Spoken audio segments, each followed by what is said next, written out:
శ్రీ గురుభ్యో నమః.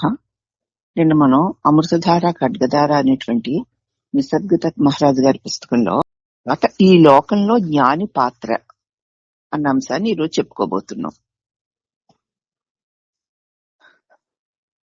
ఒకప్పుడు జ్ఞానిని అతడి చుట్టూ ఉన్న సమాజము, దేశ పాలకుడు పోషించారు అంటే అందుకు కారణం జ్ఞాని తన జీవితాన్ని సమాజానికి అర్పించడం వల్లనే కావచ్చు.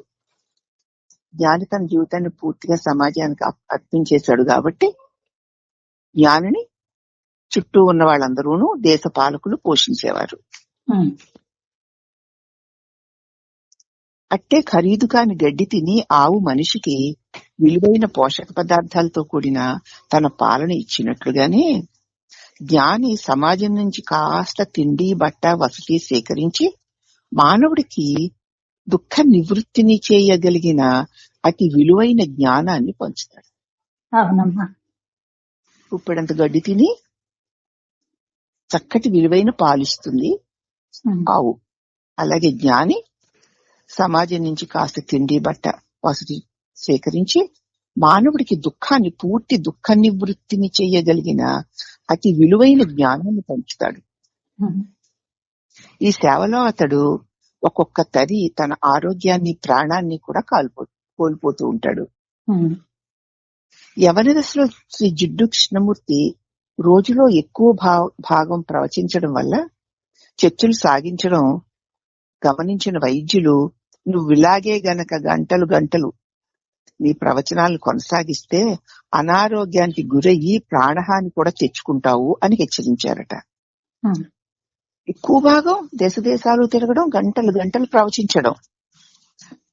అప్పుడు డాక్టర్లు అందరూ అన్నారు, ఇలాగే ఇంకా నువ్వు కొనసాగిస్తూ పోతే నీకు తప్పకుండా అనారోగ్యం వచ్చేస్తుంది, ప్రాణహాని కూడా తెచ్చిపెట్టుకుంటావు అని హెచ్చరించారు. వారి సలహాను అనుసరించి ఆయన రోజులో విశ్రాంతి సమయాన్ని కొంత పెంచుకున్నప్పటికీ కూడా యూరోపియన్, అమెరికన్, లాటిన్ అమెరికన్ దేశాల పర్యటన విస్తృతంగా జరుపుతూ ఉండేవాడు. ఒకచోట కాదు, దేశాలు ఈ రోజు ఈ దేశంలో ఉంటే మధ్యాహ్నానికి ఇంకే దేశంలో ఉంటాడో తెలియదు, అంతలా పర్యటన జరుపుతూ ఉండేవాడు. ఆనాటి ఆయన పర్యటన కార్యక్రమాలు చూస్తే ఎక్కడెక్కడి దేశాలకో మనకు తెలియని ఏ ప్రాంతాలకు వెళ్లి ప్రసంగిస్తూ ఉండేవారు అన్న సంగతి మనం గమనించుకోవచ్చు. కొన్ని దేశాల పేర్లే మనకు తెలియవు, ఎక్కడెక్కడ దేశాలకు మనకు తెలియని ఏ ప్రాంతాలకి వెళ్లి ఆయన ప్రసంగిస్తూ ఉండేవాడో మనం గమనించుకోవచ్చు. ఇలాగ ఊరు విడిచి ఊరు తిరుగుతూ ఉండడం, అక్కడి కొత్త వాతావరణానికి అలవాటు పడవలసి రావడం, ఎప్పటికప్పుడు కొత్త మనుషుల్ని కలుస్తూ ఉండడం, ఇవన్నీ కూడా ఆయన ఆరోగ్యాన్ని భంగపరుస్తూ ఉండేవి. 75 ఏళ్లు దాటిన అనంతరం ఈ పర్యటనలు, ప్రసంగాలు తగ్గించుకున్నారు. అయినప్పటికీ కూడా వయసుకు మించిన భారం మోస్తూనే గడిపాడు ఆయన. తరచూ చాలా అలసిపోతూ ఉండేవారు. ఆయన ప్రసంగాలు మౌఖికాలే అయినా, అంటే వాక్కుతో చెప్పినవే అయినా, అవి ఆలోచించే మెదడు నుంచి కాకుండా హృదయ కుహరంలో నుంచి పుట్టుకు వచ్చాయి. నోటితో చెప్తూ చూసేవాళ్ళకి ఆయన నోటితో మాట్లాడుతున్నట్లు ఉంటుందే కానీ అవి మెదడులో నుంచి కాకుండా హృదయ కుహరంలో నుంచి పుట్టుకు వచ్చాయి. కనుక ఆయన తన శక్తిని చాలా ధారపోయాల్సి వచ్చింది. అందుకే 1 గంట ప్రసంగించిన అనంతరం నేను మాట్లాడడం ప్రారంభించి గంట గడిచినట్లుంది, ఈ వేళకి చాలు అనుకుంటాను. ఈ ప్రాసంగికుడు ఆ గంట బట్టి మాట్లాడుతూ ఉండడంలో పడిన శ్రమ నేర్చుకోవడంలో మీరు గనక చేసి ఉంటే ఎంతగానో మీరు అలసి ఉంటారండి అనేవాడు. నేను మాట్లాడడం ప్రారంభించి గంట దాటిపోయినట్టుంది, ఈ వేళకి చాలు. ఈ మాట్లాడే నేను ఈ గంట నుంచి మాట్లాడడంలో పడ్డ శ్రమని మీరందరూ నేర్చుకోవడంలో గనక ఉపయోగపెడితే మీరు కూడా ఎంతో అలసి ఉంటారండి. నేను అలసిపోతున్నాను, వింటున్న మీరే అలపు లేకుండా పువ్వులాగా నవ్వుతూ కూర్చున్నారు. ఆచరణ చేయడం లేదు కదా చేస్తున్నామమ్మా అని కృష్ణమూర్తి గారు తన ప్రతి ప్రసంగంలోనూ ముగించేవారు.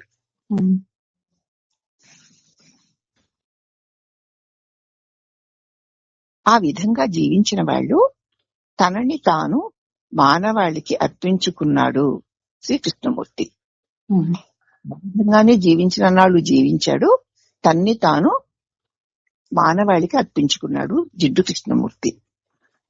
అలాగే అరుణాచల రమణుడు అనారోగ్యంతో, ముఖ్యంగా చివరి దశలో తీవ్ర వ్యాధితో ఎంత బాధను అనుభవించాడో అందరికీ తెలుసు.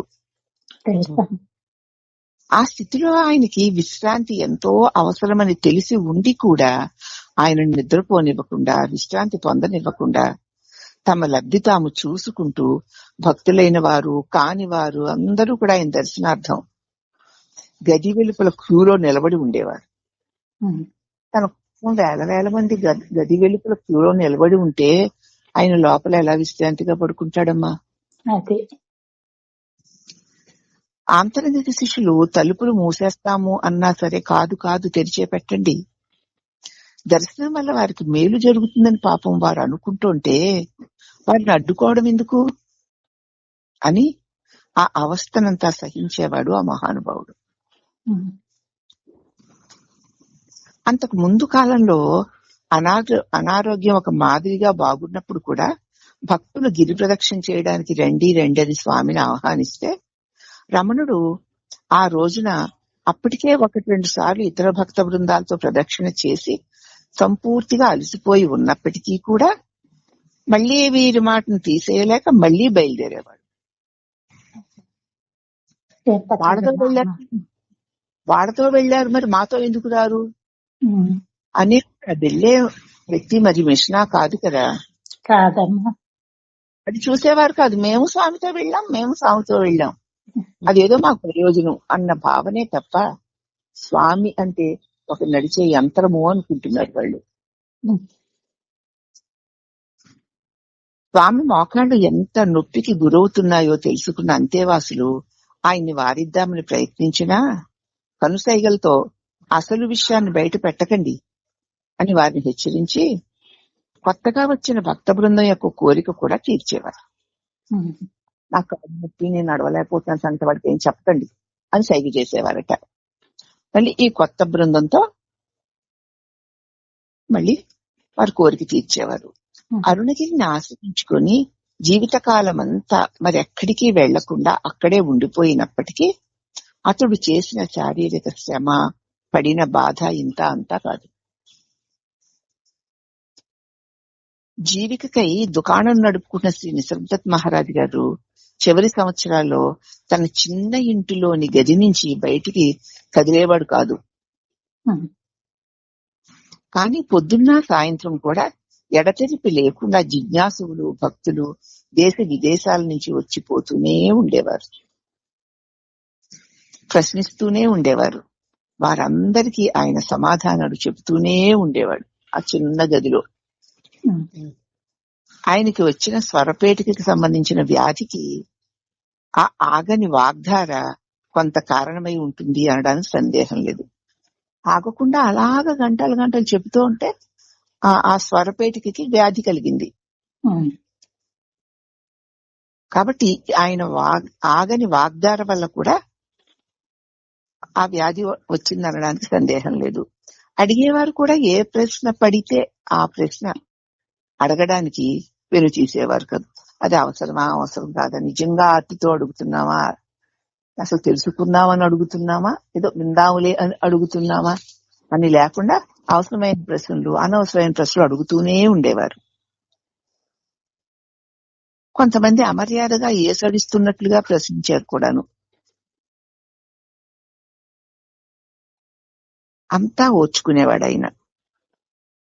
అవతల వాళ్ళు ఎంత అమర్యాదగా, ఎంత నిర్లక్ష్యంగా ప్రశ్నలు వేస్తున్నా సరే ఏ మాత్రము చెక్కు చెదరకుండా ఓర్చుకునేవాడు. అనారోగ్యం ద్వారా ఏర్పడిన బాధ, అజ్ఞాన అహంభావాలతో జనించిన తొంటరి ప్రశ్నల హింస అన్నింటినీ ప్రశాంతంగా భరిస్తూ సమాధానాలు చెప్పేవాడైనా. మనకు ఈ ఆఖరికి మనకి ఈ అమృత ఝరిని ప్రసంగించి మిగిల్చి వెళ్ళాడు ఆయన. గనక తన శారీరక చూసుకుని ఉంటే మనకి ఇంతటి అమృతపు ధార అందున. ఇక ఇప్పుడు లోకంలో నిజమైన జ్ఞాని యొక్క పాత్ర ఏమిటో నిసర్గదత్ మహారాజ్ వివరించిన తీరును చదువుదాం. నిసర్గదత్ మహారాజు గారు చెప్తున్నారు, జ్ఞాని అందరి వాడు, ఎవరు తన వద్దకి వచ్చినా వారందరికీ తనని తన సమస్తాన్ని విసుగు విరామం లేకుండా ఇచ్చేస్తూనే ఉంటాడు. ఇచ్చే గుణం లేకపోతే అతడు జ్ఞానే కాదు. తన వద్ద ఏదైతే ఉందో అది అతడు పెంచి పెడుతూనే ఉన్నాడు. ఎవరైనా సరే మన దగ్గర ఏది ఉందో దాన్నే కదా పంచిపెడతాం. అప్పుడు పిచ్చుకుడు కానీ తానై ఉన్నదాన్ని అతడు పంచగలడు అంటారా అని ఒక పిచ్చుకుడు అడిగాడు. అప్పుడు నిసర్గదత్ అనగా ఇతరులను అతను జ్ఞానుడిగా రూపొందించగలడా అని కదా నీ ప్రశ్న. అసాధ్యమనే నా సమాధానం జ్ఞానుల్ని తయారు చేయడం సాధ్యం కాని పని. పిచ్చుకుడు అడిగాడు, సరే ఎవరికైనా ఎప్పుడు జ్ఞానబోధ విసుగు లేకుండా చెప్పేవాడు, పంచిపెడుతూనే ఉండేవాడు. అప్పుడు పిచ్చుకుడు అలా ఉన్నవాడే జ్ఞాని అని మహారాజు గారు అన్నారు. అంటే పిచ్చుకుడు కానీ తానే ఉన్నదాన్ని ఆయన పంచి ఇవ్వగలడా? ఇప్పుడు అడిగిన వాడు ఆత్మ ఎక్కడుంది ఎలా ఉందని అడిగాడు అనుకో, అక్కడే ఆత్మ కదా, దాన్ని జ్ఞాని అందించగలడా అని అడిగాడు. అంటే ఇతరులను అతను జ్ఞానులుగా రూపొందించగలడా అని కదా నీ ప్రశ్న. అసాధ్యం. ఇతరుల్ని జ్ఞానులుగా రూపొందించడం అసాధ్యమనే నా సమాధానం. అసలు జ్ఞానులను తయారు చేయడం సాధ్యం కాని పని. మనుషులు తన మూల స్థానానికి తమ అసలు స్వభావం వద్దకి చేరినప్పుడు తమలోని జ్ఞానాన్ని యథార్థంగా అర్థం చేసుకుంటారు. వాళ్ళు అర్థం చేసుకుని అనుభవించవలసింది ఎవరూ కూడా ఒకళ్ళని జ్ఞానులుగా చెయ్యలేరు. నువ్వు ఈసరికే ఏదై ఉన్నావో దానిగానే మళ్ళీ నిన్ను ఎలా తయారు చేస్తాం? తయారు చేయలేం కదా. నేను చేయగలిగిందల్లా నేనే దోవను పయనించానో చెప్తాను, నేను ఏ దారి వెంట ప్రయాణం చేశానో చెప్పి నిన్ను కూడా అలాగ చెయ్యమని ఆహ్వానిస్తాను అంతే. అంతకంటే చేయలేను.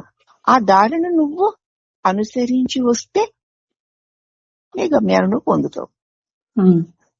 చెప్పండి, నేను వింటాను, అయినా ఇష్టమైతే వింటాను, లేకపోతే లేదు. మీరు చెప్పినట్టు చేస్తే చేస్తాను, లేకపోతే లేదు, మీరు చెప్పండి అన్నారనుకో, వాళ్ళని ఎవరేం చేయగలుగుతారు?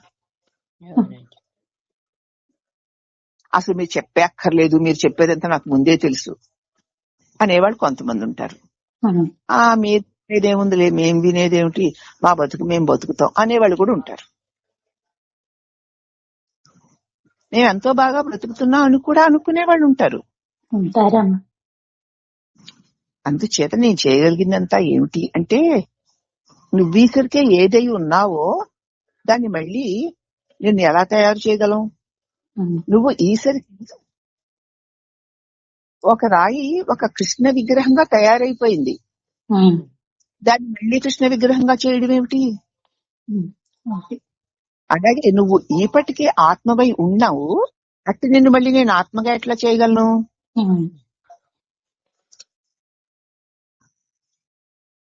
అయితే నేను చేయగలిగిందల్లా ఏమిటి అంటే, నేను ఏ దోవన పయనించానో చెప్పి నిన్ను కూడా అలాగరా అలా చెయ్యి అని ఆహ్వానిస్తానంతే. అంతకంటే నేనేమీ చెయ్యలేను. అప్పుడు పిచ్చుకుడు, మీరు పొందిన శిక్షణ యావత్తు మాకు చెప్పడానికి సిద్ధంగా ఉన్నారు. ఏ శిక్షణ పొందారో, మీరు ఏ తోవన ఎలా వెళ్ళారో, వెళ్లే తోవలో ఏమేమి అడ్డులు వస్తాయో ఆ అడ్లని ఎలాగ తొలగించుకోవాలో అన్ని చెప్పడానికి మీరు సిద్ధంగా ఉన్నారు స్వామి. కానీ దానివల్ల ఏ ఫలితాలు సిద్ధించాయో చెప్పమంటే మాత్రం చెప్పట్లేదు. మీరు అలా ప్రయాణం చేసుకుంటూ వెళ్ళారు నిజమే, కానీ అలా వెళ్ళడంలో మీకు ఏ ఫలితాలు సిద్ధించాయంటే చెప్పట్లేదు. మరి మీ స్థితి మాటలకి అతీతమైంది అని ఊరుకుంటారు. అప్పుడు నేను ఏ ఫలితం పొందాను అన్న దానిని మాటలతో చెప్పడానికి కుదరనిది అనేసి ఊరుకుంటారంతే. లేదా మీకు మాకు తేడా ఏమీ లేదనేనా, లేకపోతే నీకు నాకు ఏం తేడా ఉందయ్యా, ఏమీ తేడాలు, నువ్వేదో నేను అదే అనేసి ఊరుకుంటారు. మాకు తేడా కనిపించినా మీకు చూస్తే ఏ తేడా కనపడదు. మీకు మాకు తేడా ఉందని మాకు అనిపించినా మీకు ఏ తేడా లేదు అని మీరంటారు. ఈ రెండు సందర్భాల్లోనూ మీ స్థితి ఏమిటో తెలుసుకునే ప్రావీణ్యత మాకు లేనట్లే ఉంది. మీ స్థితిని మేము తెలుసుకునే ప్రావీణ్యత మాకు లేదు. ఎందుకంటే నీకు నాకు తేడా లేదు అనన్నా అంటారు, మాకేమో తేడా కనిపిస్తూ ఉంటుంది. అందుచేత మీ స్థితి ఏమిటో తెలుసుకునే ప్రావీణ్యత మాకు లేదన్నమాట అన్నాడు ఆ పృచ్ఛకుడు. అప్పుడు నిసర్గదత్ వారు అంటున్నారు, నీ స్థితిలోకి చూచుకునే ప్రావీణ్యం లేని నీకు నీ స్థితిలోకి చూచే ప్రావీణ్యం రమ్మంటే ఎలా వస్తుంది? నీలోకి నువ్వు చూచుకునే ప్రావీణ్యం నీకు లేదు, మరి లేదు. అప్పుడు నీకు నీ స్థితిలోకి చూచుకునే ప్రావీణ్యం నీకు లేని నీకు నా స్థితిలో చూసే ప్రావీణ్యం మాత్రం రమ్మంటే ఎలా వస్తుంది? నువ్వు తెలుసుకుంటే అప్పుడు నువ్వు నా స్థితి ఏమిటో తెలుసుకోగలుగుతావు, తెలుస్తుంది. ఈ వీక్షించే ప్రావీణ్యాన్ని ప్రసాదించే పనిముట్టే నీ వద్ద లేదాయే. ఈ వీక్షించే ప్రావీణ్యాన్ని ప్రసాదించే పనిముట్టు నీ దగ్గర లేదు. అంటే సునిశ్చితమైన దృష్టి నీ దగ్గర లేదు. అప్పుడు ముందు నువ్వు దానికోసం వెతుక్కో. గుడ్డివాడు ముందు తన కంటి చూపు సంపాదించుకోవడానికి ప్రయత్నించాలి గాని, గుడ్డివాడు ముందు తన కంటి చూపుని సంపాదించుకోవడానికి ప్రయత్నించాలే కాని అది లేకుండా తైలవన్న చిత్నాలు గీయడానికి ప్రయత్నిస్తే ఏమిటి లాభం? చూపు వచ్చిన తర్వాత వాడు రంగురంగుల చిత్రాలు గీయగలుగుతాడు. నేను రంగురంగుల చిత్రాలు గీస్తాను అని అన్నంత మాత్రాన అతడు గీయగలడా? మరి చూపు లేదుగా. లేదు. అప్పుడు ముందు చూపు సంపాదించుకున్న తర్వాత నువ్వు తైలవన్న చిత్రాలు గీయవచ్చు. నీకేమో నా స్థితి తెలుసుకోవాలనుంది, అది అట్లా ఉంచి నువ్వు నిత్యము చూచే నీ భార్య మానసిక స్థితి గాని నీ పని మనిషి స్థితి గాని నీకు తెలుసా? చెప్పు. పోని నా సంగతి వదిలే. వచ్చే ఒకసారి ముక్కు మొహం తెలియ నువ్వు నేను కూర్చొని మాట్లాడుకుంటున్నావు, నా స్థితిని గురించి తెలుసుకోవాలనుకుంటున్నావు. రోజు చూస్తావు నీ భార్యని, నీ భార్య మానసిక స్థితి ఏమిటో నీకు తెలుసా? రోజు చూస్తావు నీ పనివాడిని, వాడి మానసిక స్థితి ఏమిటో నీకు తెలుసా? ఒకసారి పరిశీలించి చూసుకో అన్నారు మహారాజు గారు. అప్పుడు పృచ్ఛకుడు, ఏవో కొన్ని సూచనలైనా ఇవ్వండి స్వామి. పోనీలండి, నాలోనికి నేను చూసుకోవడానికి కొన్ని సూచనలన్నా ఇవ్వండి అని ప్రార్థించాడు. అప్పుడు మహారాజు గారు, చెప్పాను కదా, కనుక్కునేందుకు ఉపకరించే ముఖ్యమైన జాడ చూచాయిగా చెప్పాను నీకు. నీకు ఎక్కడెక్కడ భేదాలు కనిపిస్తున్నాయో ఆ చోట్లల్లా నాకు భేదాలు కనిపించవు అని చెప్పాను కదా. నాకు నీకు ఎక్కడెక్కడైతే భేద దృష్టి కలుగుతుందో అక్కడక్కడ నాకు భేద దృష్టి కలగడం లేదు అని చెప్పాను. నాకు అది చాలు. అది చాలదు అని నువ్వు అంటావనుకో, నేను చేయగలిగిందల్లా ఆ మాటనే మళ్ళీ చెప్పి అది చాలు అంటాను. నీకు ఎక్కడెక్కడ భేద దృష్టి కనిపిస్తోందో, నాకు ఇక్కడ ఇంతంత భేదంగా కనిపిస్తోంది, మహారాజు గారికి కనిపించలేనప్పుడు నాకెందుకు కనిపిస్తోంది అని నువ్వు చూసుకోవాలి. అప్పుడు నీ లోపం నీకు తెలిసి వస్తుంది. అలా చూడడం మానేసి నాకు భేదంగా ఉంది నీకెందుకు భేదంగా లేదు అంటే నువ్వు ఎన్నిసార్లు అడిగినా సరే నేను అదే చెప్తాను. చెప్తారు. నీకు భేదాలు కనిపించే చోటల్లా నాకు భేదాలు కనిపించవు. ఇది చాలదు అని నువ్వంటే నీవు చేయగలిగిందల్లా మళ్ళీ అదే చెప్తానంతే. దాని గురించి బాగా లోతుగా నువ్వే ఆలోచించుకుని అప్పుడు నేను చూచేదాన్ని నువ్వు చూస్తావు. దాన్ని బాగా ఏమిటి స్వామి ఇలా చెప్తున్నారు, నాకేమో అంత భేదాలుగా ఉంది, ఆయనకి ఎక్కడా భేదం కనిపించట్లేదు, ఎందుచేత అని నిన్ను నువ్వే ప్రశ్నించుకుంటూ పోతే ఈ భేద దృష్టికి కారణం నీకే తెలిసిపోతుంది. అంతర్దృష్టిలో నీకు తక్షణ ప్రావీణ్యం లభించాలి అని నీ ఆకాంక్ష. ఇలా నేను నా లోపలికి ఇలా చూసేసరికి నాకు గొప్ప సామర్థ్యం కలిగిపోవాలనుకుంటున్నావు నువ్వు. కానీ క్షణంలో లభించడానికి వెనుక చాలా సన్నాహం ఉందన్న సంగతి నీకు మర్చిపోతున్నావు. ఒక్క నిమిషం కళ్ళు మూసుకుని అలా ఏమీ లేకుండా ఉంటే నాకు ఏదో వచ్చేసింది అనుకుంటున్నావు. కానీ అది నీకు దృఢంగా లభించడానికి చాలా సన్నాహం ఉన్నదన్న సంగతి మర్చిపోతున్నావు. చెట్టు నుంచి పండు అకస్మాత్తుగా నేల మీద పడే మాట నిజమే, కానీ అది అలా పండడానికి చాలా కాలం పట్టి ఉంటుంది కదా. ఇలా చిట్టుకుండా రాలిపోయిందండి పండు, అంత తేలిగ్గా నీకు భేద దృష్టి లేని స్థితి రావాలంటున్నావు. భేద దృష్టి లేని స్థితి రావాలి అంటే చెట్టు నుంచి పండు రాలిపోవడానికి ముందు ఎంత ప్రాసెస్ జరిగితే అది పండి చెట్టు నుంచి రాలిపోయిందో కదా, అలాగే నువ్వు ఎంత నువ్వు లోపల నీ అంతర్దృష్టిని పెంపొందించుకోవడానికి నువ్వు చేసే తీవ్రమైన ప్రయత్నమే, ఆ సన్నాహమే ఉంది. అది ఉంటేనే నువ్వు అలాగా సమత్వ దృష్టితో ఉండగలుగుతావు.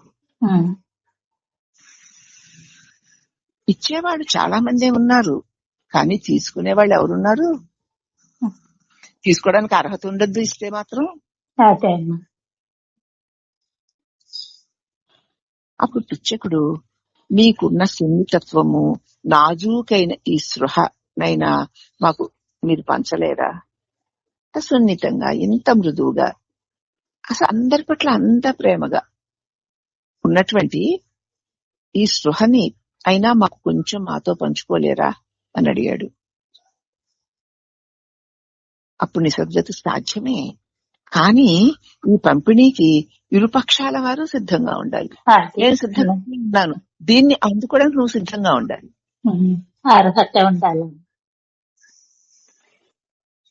నేను ఇవ్వదలుచుకున్న దానిని నువ్వు తీసుకోవడానికి అంగీకరించాలి కదా. ఆ తీసుకునేవాళ్ళు అంగీకరించకపోవడం వల్లనే వ్యతిరేకాలు వస్తున్నాయి. అప్పుడు పిచ్చకుడు మనమందరము ఒకటేనని మీరు అంటూనే ఉంటారు, ఇది చాలా అన్నాడు. అప్పుడు నిసర్గ మహారాజు గారు అంటున్నారు, నేను నీతో ఒక్కటే, నేను నీతో కలిసి ఒక్కటిగానే నేను చూస్తాను, కానీ నీతో ఒక్కటిగా ఉన్నావా? మరి అయి ఉంటే నువ్వు నన్ను ఈ ప్రశ్నలు అడుగుతావా? అడగను. కానప్పుడు నేను చూసేది నువ్వు చూడలేని సందర్భంలో నీ చూపును నిశితం చేసుకోవడానికి మార్గం సూచిస్తానే తప్ప నేను ఇంకేం చేయగలను? నీ చూపును నువ్వు నిశితం చేసుకోవడానికి ఏం చేయాలో చెప్తానే తప్ప అలాగే నువ్వే కదా చేసుకోవాలి. నేనే చేసుకున్నా. నేను నీతో ఒక్కటే, కానీ నువ్వు నాతో ఒక్కటేనా? అయి ఉంటే నువ్వు నన్ను ఈ ప్రశ్నలు అడుగుతావా? అడగను. నాకు నిన్ను చూస్తుంటే నువ్వు వేరు నేను వేరు అనిపించడం లేదు. అంటే దేహాలు వేరుగా ఉన్నాయి కాదనడం లేదు, కానీ నాకు నీ దేహానికి నా దేహానికి ఆధారముగా ఉన్నదే నాకు కనిపిస్తుంది, దేహాలు కనిపించట్లా. అది నీకు దేహాలే కనిపిస్తేనే ఆధారం కనిపించట్లేదు. అది.